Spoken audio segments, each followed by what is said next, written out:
오늘의 야담상궁 시작합니다. 여러분, 지금 제 눈을 믿을 수가 없습니다. 칠흑같이 어두운 밤, 온 동네 오물이 흘러드는 그 지독한 똥밭 한복판에서 무슨 일이 벌어지고 있는지 아십니까? 하얀 소복 차림의 여인이 두 손으로 시커먼 흙을 움켜쥐더니 그걸 입안으로 꾸역꾸역 밀어넣으며 깔깔깔 웃고 있지 않습니까? 아이고 저 미친년 내 아들 잡아먹으려고 작정했구나. 횃불을 든 시어머니가 기겁하며 달려와 며느리의 뺨을 후려치는데도 박 씨는 눈 하나 깜짝 안 합니다. 오히려 입가에 묻은 검은 흙을 혓바닥으로 핥으며 시어머니를 빤히 쳐다보는데 그 눈빛이 얼마나 섬뜩한지 구경꾼들이 저건 사람이 아니야 하며 뒷걸음질을 칩니다. 당장 전현을 동네 밖으로 내쫓아야 합니다. 역병이 돌면 어쩌려고. 마을 사람들이 아우성을 치지만 며느리는 피식 비웃으며 다시 흙을 움켜쥡니다. 그래, 마음껏 떠들어라. 너희는 이웃 속에 무엇이 숨겨져 있는지 꿈에도 모르겠지. 내가 3년 동안 무엇을 준비했는지 곧 뼈저리게 깨닫게 거야. 평소엔 말 한마디 못하던 순한 양 같던 며느리가 대체 왜 이렇게 미쳐버린 걸까요? 아니, 어쩌면 이건 미친 게 아니라 아주 무시무시한 복수국의 대단원일지도 모릅니다. 여러분, 궁금하시죠? 이 며느리가 똥밭에서 파먹은 그것의 정체가 무엇인지, 그리고 시어머니가 얼마나 처절한 최후를 맞이하게 되는지 말입니다. 자, 이제 시간을 되돌려 이 모든 비극이 시작된 그날로 가보겠습니다. 그날 며느리는 죽은 아버지로부터 기이한 유산 하나를 물려받았는데 시어머님, 친정아버지께서 돌아가셨습니다. 박 씨가 눈물을 훔치며 말하자 시어머니는 코웃음을 칩니다. 흥, 가난뱅이가 죽어봤자 빈손 아니겠어? 장례 치를 돈도 없을 텐데. 우리 보고 대라는 거야? 명색이 양반가라지만 쌀독에 거미줄이 칠 정도로 몰락한 집안이었습니다. 남편은 방 안에서 글 읽는 신용만 하고 시어머니는 그 화풀이를 죄다 며느리에게 쏟아부었죠.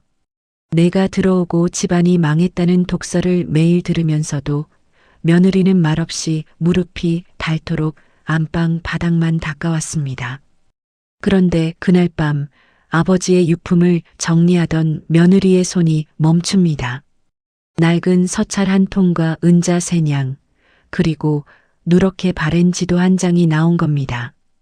딸아, 이 서찰은 내 목숨이 경각에 달했을 때만 열어라. 그리고 이 지도가 가리키는 곳을 반드시 찾아라. 거기에 우리 집안의 마지막 희망이 있다. 며느리는 떨리는 손으로 서찰을 펼쳤습니다. 그 순간 등잔불 아래에서 며느리의 눈빛이 서늘하게 변합니다. 아버지, 이것이 정말입니까? 이 더럽고 천한 땅 밑에 그런 보물이? 다음 날부터 며느리의 행동이 달라지기 시작했습니다.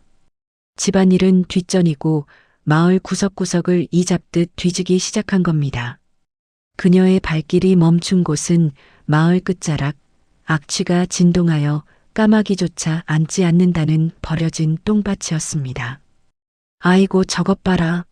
양반과 며느리가 똥밭을 기웃거리네. 사람들이 손가락질을 해도 며느리는 개의치 않고 그 땅을 빙빙 돌며 무언가를 확인합니다. 시어머니의 타박은 날이 갈수록 심해졌지만 며느리는 오히려 미소를 지었습니다. 바로 여기다. 아버지 말씀대로 악취 속에 보물을 품은 땅. 은자 3냥이면 이 땅을 살 수 있겠어. 그리고 며느리의 시선이 멀리 안방에 앉아있는 시어머니를 향합니다. 저 여자가 가장 아끼는 것을 빼앗아 버릴 거야. 천천히, 아주 천천히. 뭐, 은자 3냥을 주고 똥밭을 샀다고? 소식을 들은 마을 사람들이 배꼽을 잡고 웃어댑니다. 장터에서는 양반과 며느리가 드디어 제정신을 잃었다는 이야기로 난리가 났죠. 땅을 판 농부는 횡재를 한 것처럼 좋아 날뛰었습니다. 허허, 세상에 이런 바보가 다 있나? 그 돈이면 기름진 논 2마지기는 살 텐데. 시어머니는 집안 망신이라며 식음을 전폐하고 뒷방에 누워 곡소리를 냅니다. 아이고, 우리 집안이 대체 무슨 죄를 지어서 저런 미친년을 며느리로 얻었단 말이냐. 그 돈이면 밀린 빚이나 갚을 것을. 하지만 며느리는 아랑곳하지 않고 땅 문서를 품속 깊이 소중하게 넣습니다. 그리고 그날부터 이상한 행동을 시작하는데 밭 주위를 사람 키보다 높은 가시덤불로 빙 둘러치고는 그 누구도 출입을 못하게 막아버린 겁니다. 대체 저 안에서 뭘 하는 거야? 귀신이라도 부르는 거 아니겠어? 마을 사람들이 수군거리는 가운데 며느리는 매일 밤 홀로 밭에 들어가 정체 모를 씨앗을 뿌리며 알 수 없는 주문을 외웁니다. 보름이 지나자 이상한 일이 벌어지기 시작했습니다. 그 지독했던 악취가 점점 옅어지는가 싶더니 어느 날부턴 은은하고 묘한 향기가 바람을 타고 흘러나오기 시작한 겁니다. 이상하네. 똥밭에서 향기가 나다니? 전현이 요술이라도 부린 게 분명해. 의심이 도진 시어머니는 며느리를 더욱 심하게 구박했습니다. 밥상을 엎어버리고 뺨을 때리고 심지어 너 같은 년은 당장 나가 죽어버려라는 악담까지 퍼부었죠. 하지만 며느리는 그 모든 구박을 말없이 견뎌내며 밤마다 밭으로 향했습니다. 조금만 더 기다리면 돼. 시어머니, 당신의 그 독한 말 한마디가 이 땅에 걸음이 되고 있으니까 당신이 가장 사랑하는 것이 무너지는 그날까지. 며느리의 손톱 밑에는 검은 흙이 끼어 있었고 그녀의 눈빛은 날이 갈수록 날카로워져 갔습니다. 어느 날 밤 시어머니는 이상한 점을 발견했습니다. 며느리에게서 나던 똥밭 냄새가 온데간데 없고 오히려 달콤하면서도 쌉싸름한 묘한 향기가 몸에서 진동하는 게 아니겠어요? 전현이 분명 무슨 수작을 부리고 있어. 고양이 발걸음으로 며느리를 미행한 시어머니는 가시덤불 틈새로 밭을 훔쳐봅니다. 그리고 그녀가 본 광경은 으악, 저게 사람이냐 귀신이냐. 며느리가 미친 듯이 땅을 파헤치더니 검붉고 굵직한 뿌리를 꺼내 들었습니다. 그러더니 그걸 씻지도 않고 생으로 아삭아삭 씹어먹는 게 아니겠어요. 달빛 아래에서 뿌리를 씹는 며느리의 모습은 마치 산 사람의 간이라도 파먹는 귀신처럼 보였습니다. 공포에 질린 시어머니는 비명도 지르지 못한 채 바지에 오줌을 지리며 도망칩니다. 다음 날부터 마을은 발칵 뒤집혔습니다. 그 집 며느리가 밤마다 시체를 파먹는데 똥밭 귀신에게 혼을 팔아 시어머니를 저주하려 한대. 전영과 눈만 마주쳐도 재수가 없어. 침이라도 뱉고 지나가야 해. 소문은 점점 부풀려져 급기야 며느리가 사람 피를 마신다는 이야기까지 나돌았습니다. 사람들은 며느리만 보면 손가락으로 십자를 그으며 도망쳤고 아이들은 똥밭 귀신 며느리가 잡아먹으러 온다며 울음을 터뜨렸죠. 하지만 며느리는 그럴수록 더욱 기괴하게 웃으며 매일 밤 밭으로 향했습니다. 어느 날 밤 시어머니가 몰래 며느리 뒤를 따라갔다가 그녀의 중얼거림을 엿듣게 됩니다. 조금만 더 이제 곧 완성이야. 그러면 이 집안의 모든 것이 내 것이 되는 거야. 아버지, 제가 해냈습니다. 이 독한 세상에서 살아남는 법을 배웠어요. 시어머니는 그제야 깨달았습니다. 이 며느리가 단순히 미친 게 아니라 무언가 무시무시한 것을 준비하고 있다는 사실을 말입니다. 안 돼, 전현을 당장 없애버려야 해. 사또나리, 저희 집 며느리가 유물입니다. 시어머니가 관가에 달려가 고발장을 올렸습니다. 며느리가 역병을 퍼뜨리려 한다는 거짓 고변이었죠. 뭐, 밤마다 시체를 파먹고 흙을 먹는다고? 당장 잡아오너라! 서슬 퍼런 포졸들이 횃불을 들고 며느리의 밭으로 들이닥쳤습니다. 가시덤불이 무참히 짓밟히고 정성껏 가꾸던 밭이 순식간에 쑥대밭이 되어버렸습니다. 저 마녀를 당장 포박하라. 예이. 며느리는 온몸이 밧줄로 묶여 질질 끌려갔습니다. 마을 사람들은 환호성을 지르며 돌과 똥을 던졌죠. 전연을 화형에 처해야 해. 아니야, 배를 갈라 그 속에 구미호를 확인해야 한다고. 사또 앞에 무릎 꿇려진 며느리는 이제 죽은 목숨이나 다름없었습니다. 시어머니는 사또 옆에서 전연의 배를 갈라 확인해달라며 악을 썼고 사또는 인상을 찌푸리며 작두를 대령하라 명했습니다. 이연, 백성을 현혹한 죄, 요사스러운 술법을 쓴 죄, 용서할 수 없다. 사또 나리, 며느리가 처음으로 입을 열었습니다. 그녀의 목소리는 놀랍도록 차분했죠. 제 말 한마디만 들어주십시오. 그리고 이것을 보시고 저를 죽일지 말지 결정하셔도 늦지 않습니다. 며느리가 품속에서 흙투성이 검붉은 뿌리 하나를 꺼내 사또 발치로 던졌습니다. 그 순간 관아 전체를 가득 채우던 악취가 순식간에 사라지더니 머리가 맑아지고 가슴이 뻥 뚫리는 듯한 신비로운 향기가 진동하기 시작했습니다. 이게 대체 무슨... 사또의 눈이 휘둥그레졌습니다. 그리고 그가 그 뿌리를 집어드는 순간 모든 것이 뒤바뀌기 시작했는데 이것이 대체 무엇이냐? 사또가 직접 자리에서 일어나 그 뿌리를 집어들었습니다. 흙을 털어내자 보석처럼 은은한 빛이 감도는 검붉은 속살이 드러났죠. 관아에 있던 모든 사람들의 얼굴이 순식간에 혈색으로 돌아오고 숨쉬기조차 힘들던 공기가 맑아졌습니다. 나리, 이것은 천년 지왕입니다. 며느리가 침착하게 말을 이었습니다. 임금님께서 찾으시던 바로 그 영약이옵니다. 100년에 한 번 나올까 말까 한 귀한 약초지요. 제 돌아가신 아버지께서 평생을 바쳐 찾으신 보물이었습니다. 천년 지왕이라고? 사또의 손이 떨렸습니다. 이것만 임금님께 진상하면 출세가 보장되는 겁니다.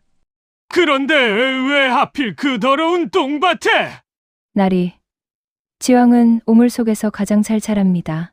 오히려 그 악취가 이 약초를 지켜주는 방패였던 것이지요. 사람들이 징그러워서 얼씬도 안 하니까요. 며느리의 설명을 듣던 사또는 무릎을 탁 쳤습니다. 그래서 일부러 더러운 오물을 뿌려 밭을 만들었구나. 이 총명한 여인을.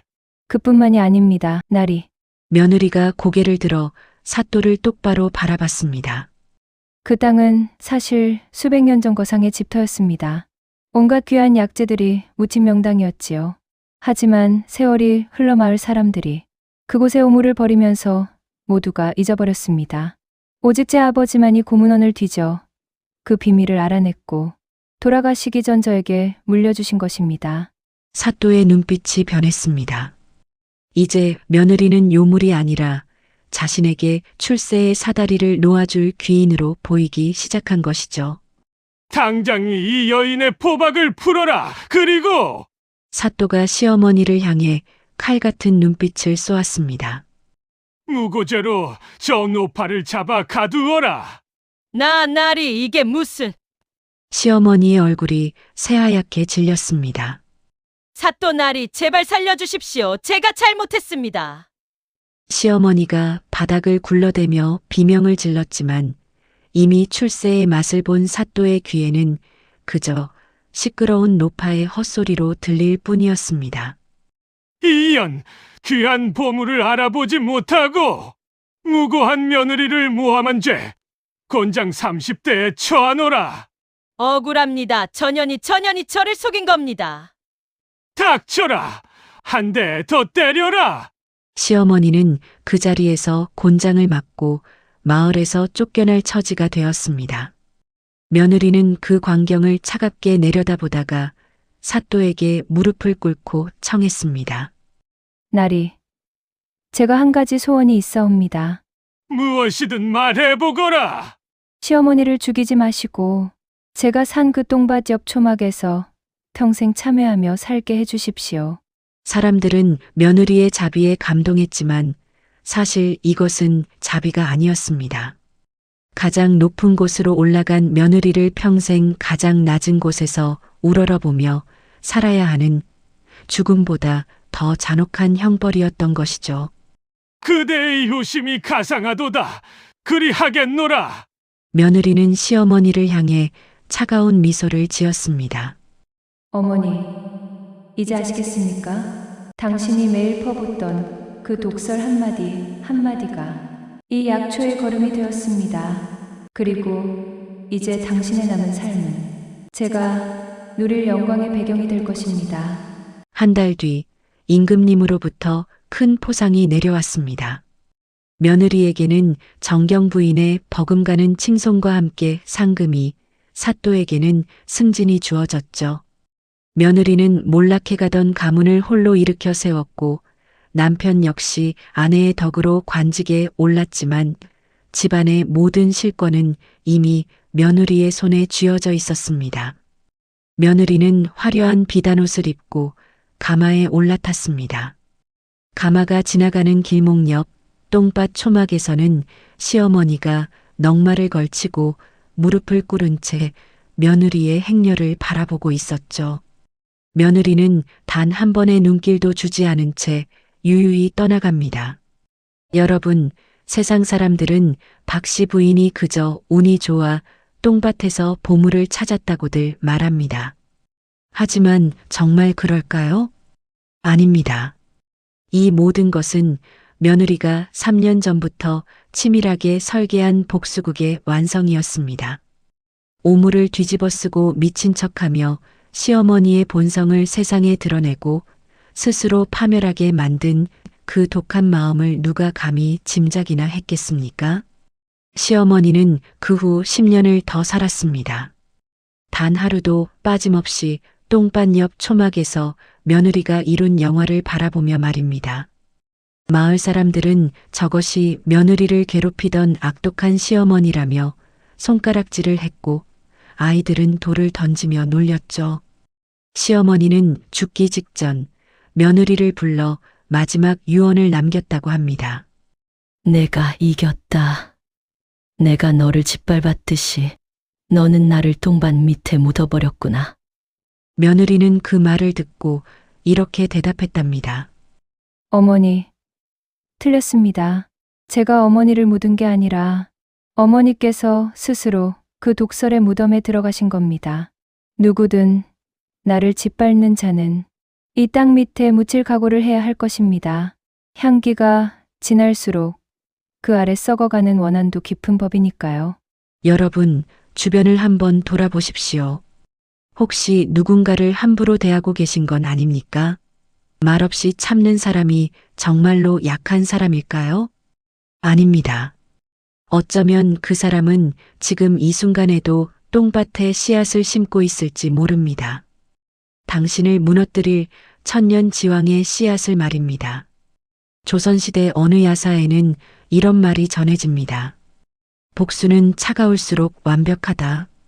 오늘 이야기 속 며느리처럼 말이죠.